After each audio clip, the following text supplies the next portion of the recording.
Welcome back, everybody. Hi. We have a video, a Facebook reel from Texas Congressman. What's his name again? Brendan Gill. Brendan Gill. Love this guy. He kind of just very quietly, patiently, consistently dismantles anything and everyone. And this came from the House Oversight Committee, the hearing on the Minnesota fraud. Oh, boy. So all that fraud is now We love a good Minnesota fraud. in front of Congress. So this is Brandon talking and asking questions as oversight. Oh, and shout out to Uncle Mike for this video. Thank you. He sent it to me today. Does large-scale Somali immigration make Minnesota stronger or weaker? Certainly stronger. Certainly stronger. Do you know what percentage of Somali What? So we Certainly stronger. certainly stronger. Somali immigration in Minnesota is certainly making Minnesota stronger. How? How? Good question. How? Because you're having to overcome adversity through So trying to pay off all the debt you're in? you need to know that that's what this guy said before you listen to the rest of And what who's the guy he's Congressman talking Gill. I don't remember. You'll see him. And then you can read who he is. Certainly makes it stronger. Certainly makes it stronger. Sure. Remember that. headed households in Minnesota are on food stamps? No. 54%. Do you know what that number is for native Minnesota-headed households? Well, to be clear, a majority of the... It's 7%. There's a big difference between 54% and 7%, is there not? Excuse me, sir, could I answer the question? Let me move on. We've got a lot of questions here. What percentage of Somali-headed households in Minnesota are on Medicaid? I don't know. It's 73%. Do you know what that number is for Minnesota native households? Again, you're using the phrase Minnesota native households, but the majority... The number is 18%. That's quite an astounding difference. I think we would agree. Can I answer the question, please? Let me ask you one more, and then we can go on to that. What percentage of Somali... So two things I want you to get here. Number one, the guy that he's questioning with just the facts, ma'am.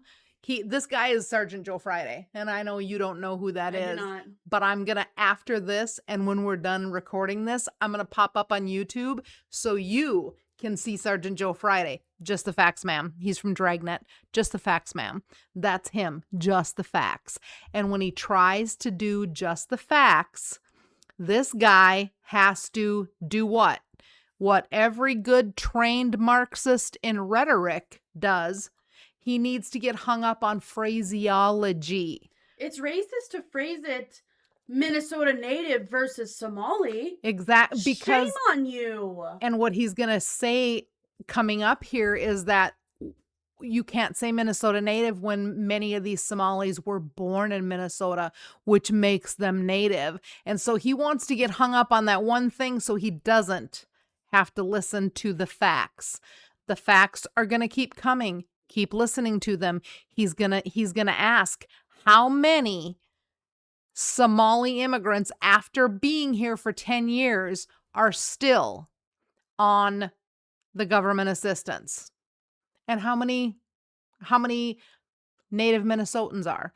So Brendan Gill is doing something that nobody would have been allowed to do if Trump had not become president. And what I appreciate about this guy is that he doesn't allow the other dude to just go into a spiral of rhetoric. And that's why... That's how they end up defeating you, is they go into this big tirade of what they want to say to distract from just And the if facts. you want to just watch somebody that has perfected stopping that rhetoric, it's Brendan Gill. Facts. And he does it with a monotone voice.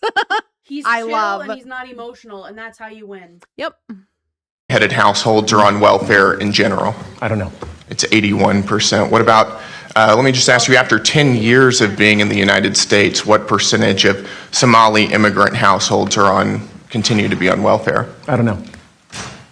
The number is 78%. So even after 10 years, 78% of Somali immigrant households continue to be on welfare. Do you know what that number is for native Minnesota-headed households? Again, you're using the phrase, Non-Somali immigrant-headed households. if I can just answer the question, Go when for you're it. using the phrase native Minnesotans, the majority of Somali Minnesotans are as Minnesotan as any of us. They were born in the United States. It's only 8,000 of the 108,000 Somalis. And nevertheless, the welfare usage is astoundingly different. Just his face pisses me off. And he's former DOJ fraud specialist under the Biden administration. That's who that guy is. FYI. And he says that the fraudulent activity in Minnesota makes it stronger. No, the Somali community makes it stronger. Oh, the Somali community. Well, they're one and the same to me. So Exactly. I mean, for real. If we really want to be real about Exactly. it, they're one and the same. Yep. And the only reason that they're able to continue doing the things that they're doing is because a-holes like him and Tim Walz and the other idiots over there all enable them to do it because they then line their pockets with a cut of the money that's being made, which if you go back and watch the ones from earlier that we did on the Somali fraud, I called that too. Yep. So they're taking a cut of it, and that's why Tim Walz says, peace out, I am not going to run for the gubernatorial this coming time. Nick Shirley single-handedly ended Tim Walz. Well, not only him, but the Period. Dave, the guy that he went with, Yep. who has been working on the ground in Minnesota. Yeah, but to help uncover Dave's it. been trying on his own for several years. Right, but what I'm it took saying Nick is Shirley. They went together though because Dave had the information of on the ground, and he was able to use Nick Shirley's base to help uncover it all. They worked really well together. And when I've watched Nick's interviews on many podcasts. He's been everywhere, to include Glenn Beck. Wow. Yeah. So when he was asked, I believe when he was on PBDs, when he was asked, so are you going to be going other places and uncovering other fraud in other states? He said, yep. And he said, it's just going to be you and your brother, huh? Because it's him and his brother. And he says, nope. I think I'm taking Dave with me. So Dave's going to be with them awesome. in all these other awesome. places. So not just Minnesota. He's having Dave come up with the numbers everywhere. I love that. It's gonna be fun. That's going to be awesome. So watch for that, I guess, too. Exactly. Right. Does large-scale Somali immigration make Minnesota stronger? Okay, so we've started back over. That was the end of the video. Oh, whoops. We ended it. So we ended it and didn't even know. So yeah, I mean, I don't. I would say that a large scale Somali immigration makes Minnesota weaker. Very much so. Period. Because we've seen what it's done in Fargo as well, and how it's weakened Fargo and made Fargo a more dangerous place. And something Tom says, my homie from PBD, is words talk, numbers scream. Facts. And the numbers screamed on here, and that's why we wanted to take a second and bring it to you today. And if you just look at your own community, like if you live in the Fargo area, you've watched how things have changed over the last decade. It used to be a chill place to go visit on, like for us in the town an hour away, it's used to be a place to go visit and spend a weekend or camp a weekend or to have a fun day together. It's not like that anymore. Now things are locked up in Walmart. You can't get anything. And we don't plan family things over there anymore. We don't do family stuff over there. I go we visit used to my all the in-laws time. And my husband's family and friends who still live there, but we don't go there unless we're like doing grocery shopping or like maybe doing like thrifting for a day. Yep. And that's pretty much it. And we never go alone. I will never go to Fargo alone. I'll either go with a family member or my husband because I won't do it. And it's sad to see because in my lifetime, from the time I was a teen until now I'm going to be 30, now Fargo is an unsafe place. So I don't see how this guy... President Trump would call it an asshole. True! I don't see how this guy can come up with the conclusion that a large Somali immigrant community strengthens a state. Because I've watched it weaken a city an hour away from me. So I would encourage you to go on YouTube and look up House Oversight Committee hearing on Minnesota fraud, and you're going to get a lot of hot takes from there, and you'll learn a lot. That's why we just wanted to bring you this one. Whet your appetite with it. Like, share, subscribe, send this to people in your life that you want in the loop as well. True. Because numbers scream, and here are the numbers. The numbers are screaming, we'll tell you that. Holy. When a state is still having to fund 78% of the so-called refugees that came 10 years later, that tells you that they are not assimilating. They're just living off the system. And that tells you that they are adding nothing to the state. So somebody that says that immigration is so terribly needed in the country, no, it's not. No, it's not. Get them out of here. You're going to see wages increase because you're not going to be having the bottom out. Well, Somalis, they're fraudsters. But other illegals that are actually working, Yeah. they work for under the table because they still get some system assistance as well. But when they're working under the table with all of the factory jobs, the construction jobs that, yes, Americans would do, they're bringing those wages down. And when you can get enough of that out, then you're going to be able to get those wages back up again. And with AI, as ramped up as it is right now, and where we're going over the next few years, soon. it's going to be taking so many jobs.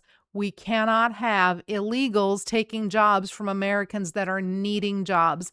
And that is not racist to say that. The H-1B visas need to go away because the engineers in this country deserve to have the competitive wages as well as the jobs.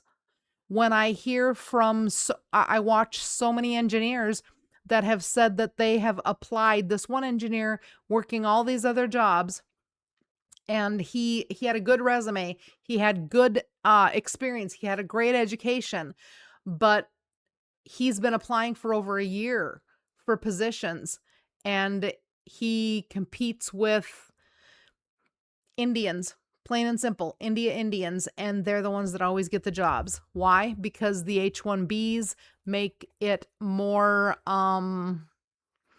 desirable for the employer to hire them because they don't have to pay them as much.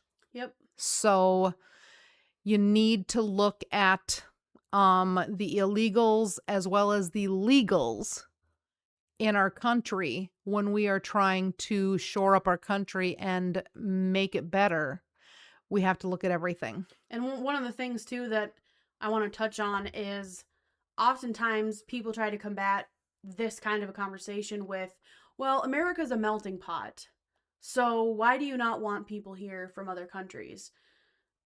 That's not even close to the same thing as what the true American melting pot was. No, an example of that would be when we were building in America and we needed masons.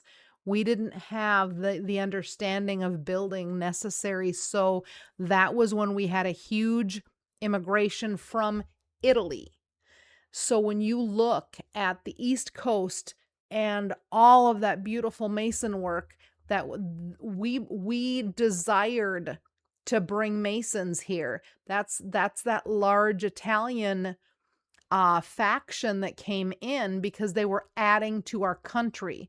Yes, did they form Little Italy where they could come together and still feel like they were in Italy, but they assimilated. They spoke our language, their children spoke our language, and they added to our country. And Italy has a beautiful culture too. That's the other thing I want to remind you. And it's a Western culture. It's not an Eastern culture that doesn't fit with us. Exactly where I was going with it is their culture aligns with ours. Yep. They are able to still live very similarly to how they did in Italy, but it doesn't interfere or upset the ecosystem, if you will, of America. And that's just one thing that I wanted to point out and give to you, because they try and shut down conversation like this with, well, how do you think we got where we are now with your grandparents and great grandparents were probably immigrants too. Yep. Yeah. And well, look at the countries that they came from, and what did those countries look like, and where were they built? Thank you. You look at Somalia 100 years ago and Somalia today, it looks the same because they don't build anything, they don't create anything. And that's what you'll bring here They're or just not. parasitic, sadly. Like, that sounds really mean to put it that way, but it's true. They can't I'm live without a host, and we are the host that they are sucking off of. and I've always looked at them as locusts. They come in a huge swarm into one place, devastate Decimate that, it. and then they move on to the next one. You're not wrong. They are locust-like, in my opinion. Yep. But I wanted We'll to leave keep you it with short. that. Yeah, we'll keep it short. We'll see you in the next one. Bye. Bye.